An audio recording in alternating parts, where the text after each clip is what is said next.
I was contacted by a viewer of Aquaholic who said, I've got a Sunseeker Manhattan 60, we've just done a load of work to it, looks really good, would you like to come and have a look at it? And I said, absolutely, because I'm always interested to see what people do with these boats. So this is the boat. We're going to do a meet the owner. It's a Sunseeker Manhattan 60, and he's going to hopefully take us through and show us what he's done. And we'll have a good look over this one, because I think it's going to be a really fascinating boat from the things that he's told me so far. So chap's called Simon. Here he is. Hello, Simon. Hello, Nick. How are you doing? All right? Yeah, very well, thank you. Excellent. We okay to come on board? Please do. Fantastic. Thank you very much. So how long have you had this boat?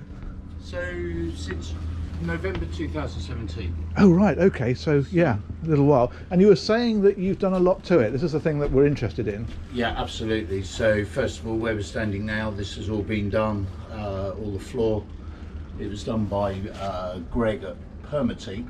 Okay. So it's actually the imitation teak. So Oh, really? Yeah. It looks fantastic.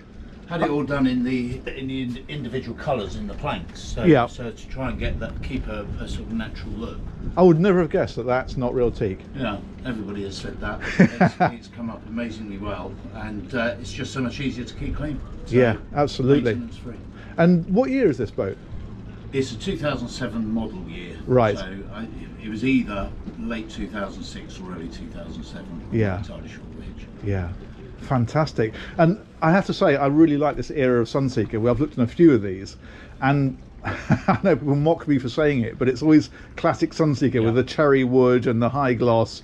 And I just, you know, that old thing, they don't make them like they used to. And I think that really applies to these, doesn't it? Yeah, it really does. Yeah, we bought it because we just love the look of them, and you can tell it's a Sunseeker. So. Yeah, absolutely. Yeah, you could take the badges off of this and nobody would be in any doubt, would they? Absolutely. Fantastic. Can we have a look inside? Yeah, please do. Awesome. I'll put my bag down here if I may. There we go. Right, let's have a look. Come on through. So it strikes me that the first thing is the flooring looks like it's been done. So this is done. It's actually made out of the same material as the deck. So, Oh, really? So again, we wanted it to look like modern planking, so they were able to do it without the caulking in there and routed the grooves to make it look like real wood. It does look brilliant. Yeah. And what else have you done in here? So all this headlining's new. Yep. The side linings, it had the original Nova suede, but the backing, the foam backing had come away from the glue. So in the cold, we'd get a bit of wrinkling in it. Ah, yes. And it just looked a bit unsightly. So yeah, had it all done. They've literally just finished this. We had the guys down in Poole do it at Marine Options, who did a fantastic job. They have. During lockdown, it was perfect. So Yeah, that's good timing, isn't it? A messy job. Yeah, yeah, I can imagine. And I have to say, it looks really original. I mean, again, apart from the fact it feels like a brand new boat, it does look exactly what you expect, although it's a different material. Yeah. It works well. Yeah, absolutely. Yeah, no, very pleased with the outcome. And it's a really, I'm not sure I've been on one of these before, because I'm quite impressed with the fact you've got this sort of social area back here, but then there's another one up here. Yep. So again, we can put the covers down at the back. So actually, you've got 3 zones. If it's not very nice weather, where you can mix people up. So yeah, really good. Awesome. And helm position up here. Yep. Anything new there? All the electronics were upgraded. So it's we've always used Raymarine, and so it's all the latest Axiom stuff with the Fleur as well for night running. So yeah, very good. And then this little box here is the side power for the for stabilisers, which we had fitted as well. Oh, right. So those are fin stabilisers. Yeah. Nice. So a massive piece of work to put that in. Yeah. Huge. But I'd never have a boat without it now. Really? No, absolutely. Yeah, I have heard that. Other people have said that. It's transformational. Yeah, it really is. Transforms what you do. Yeah. So. And those work at 0 speed as well? Yeah, they're supposed to be not as good as the gyro at 0 speed, but absolutely no problem at all. And if they don't keep you comfortable at 0, at anchor, you wouldn't want to be out there anyway. Yeah, no, fair enough. Fair enough. And that looks like a camera up above you? Yeah, there's some security in there, so if we're away, we can see who's on the boat. So. Okay, so you can access it remotely? Yeah. Neat. Yeah, really nice. Can we have a look downstairs? Yeah, please do. Awesome. Let's come back here a little bit.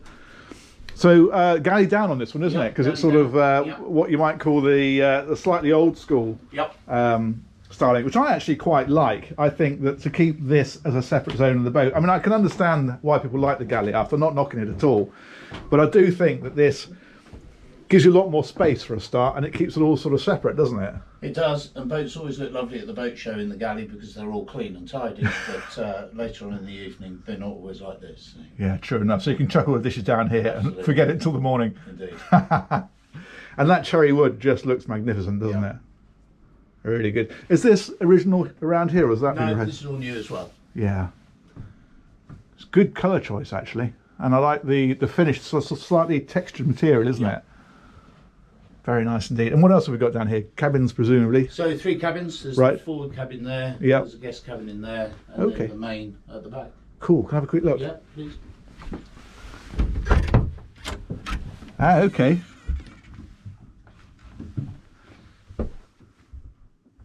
It feels like new, I have to say. I'm not just saying that to be nice, but honestly, if you brought somebody on this and said, oh yeah, I picked it up last year, it's a brand new boat, you wouldn't for a second think, because it just looks superb. This presumably then is the original. This is what there was upstairs. Yeah. And we will probably have this changed next year. Yeah, because that's the only thing that sort of dates it slightly, isn't it? I mean, it looks fine. There's nothing wrong with it. It's got it in all 3 cabins. Yeah, yeah. And there's ensuite presumably in here. Nice. Yeah, it's a lovely boat. And then if we head on back a bit further. And then it's got the day heads there. Okay. So is it 3 heads on this one? Yes. Oh, nice. So, which then there's another door. Ah, so at night they've all got their own ensuite? Yeah, absolutely. So brilliant. That's a great layout, isn't it? Yeah, really nice. And then the main cabin down here.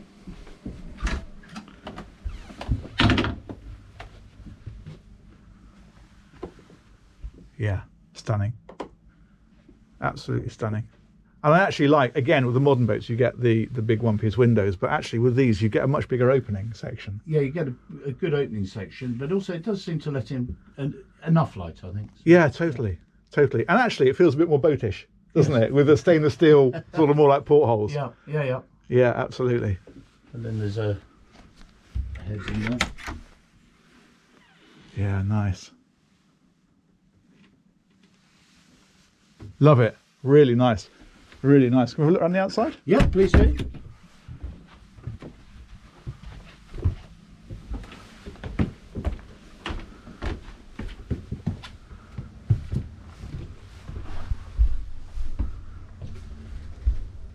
So she's a Flybridge boat, of course. Yep. So we've got that up there. Let's go and have a quick sneaky look. Ah, so you've got the teak up here, or the permateak they call it, don't they? Yeah. And has this been reupholstered up here? Yes. Yeah, all this was done about a year ago. Right. Very, very smart. And these fellows up here, track vision, so that's for the satellite TV, I think? Yep. And communications? Right. Yeah, well, one's a dummy dome and it just houses other aerials. Right, right. And the bimini I can see you've got up here as well. Lovely. And that, I'm guessing, is like a sunbathing area on there. There is, yeah. The weather's not been right to get the cushions out yet. No, it's not quite summer yet, is it? Brilliant. Oh, she's lovely. Really, really impressed. And even out here, where you tend to get a bit more weathering because you can't help it, it still looks absolutely magnificent. I did take all the covers off for you this morning. You're a lovely man, I appreciate it. Fantastic. So I wonder whether we can have a little chat inside, because I'm just curious to know what you use the boat for and all that kind of stuff. That's the sort of thing that I think is always interesting. Of course. So let's go and have a sit in here, shall we, if that's okay?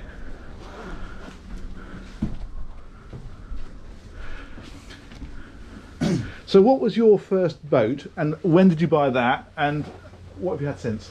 So we had a Wellcraft Eclipse. Yep. 24-foot first boat about 24 years ago. Right, okay. And they've got slowly bigger. They So, do that, don't they? I always say boats they shrink do when you grow. get them wet. You have to buy bigger ones after a while. Absolutely. I'm not sure we'll get much bigger than this, but It's a great boat. This is now the third Sunseeker that we've had. Oh really? What have you had previous to this? So we had the Manhattan 50 and a Camargue 44. Oh nice. Yeah. And we had Fairline before that. So Right. a Phantom 46, Lovely. Targa 34 and a Targa 29. Yeah.